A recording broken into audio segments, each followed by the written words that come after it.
Cancer, especially blood cancer, is unbiased.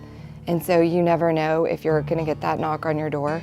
Meredith Greenstreet was about to celebrate her 31st birthday when she was diagnosed with T-cell lymphoblastic lymphoma. So my son Benjamin, when I was diagnosed, was 11 months old. I was first thinking, when I got the diagnosis, that this doesn't happen to people like me.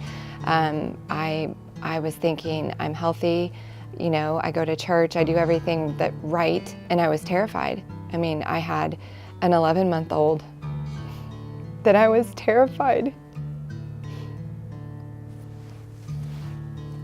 that he would never know me. A former college athlete, her competitive spirit kicked into high gear for the fight of her life. I felt that somebody told me that we were racing and they had already started the race. And so I wanted to beat that person. And in that case, I mean, it's cancer. I wanted to beat it and win because it wasn't fair, it cheated. Meredith discussed options with Dr. Madhuri Vusarakala at UT Southwestern. She would need aggressive chemotherapy, which could keep her from having another child after treatment. Majority of the patients who get aggressive chemotherapies for leukemia and high-grade lymphomas have very, very high incidence of infertility. And when I talk about high incidence, it could be as high as 80 to 90%. She told me that she could either save my life or wait 30 days to harvest eggs so that I could try to have more children down the line. At that point in time, she felt it was in the best interest for everyone that she proceed with chemotherapy so she could survive and be there for her first child and be well to be able to see her older child grow. So I told her to go ahead and begin treatment, and we would just leave everything else up to God's will. After nearly 3 years of fighting, Meredith was cleared to seek pregnancy. 1 month later, she called Dr. Vusarakala to postpone her annual scans.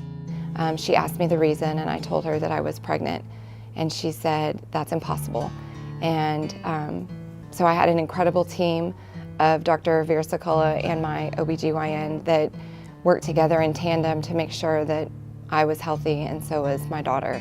Against all odds, her pregnancy occurred without the help of any fertility treatments. Her daughter Alexis was born in March of 2015.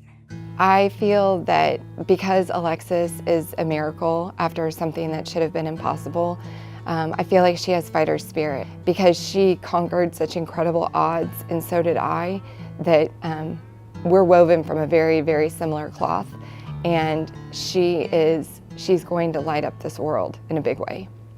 Now, 7 years after diagnosis, Meredith gives back through her career with the Leukemia and Lymphoma Society. You realize that it's a very dark time in people's lives. I got involved with LLS to make sure that other people knew that it was okay to walk this path, that you can survive it on the other side, and give them hope for that.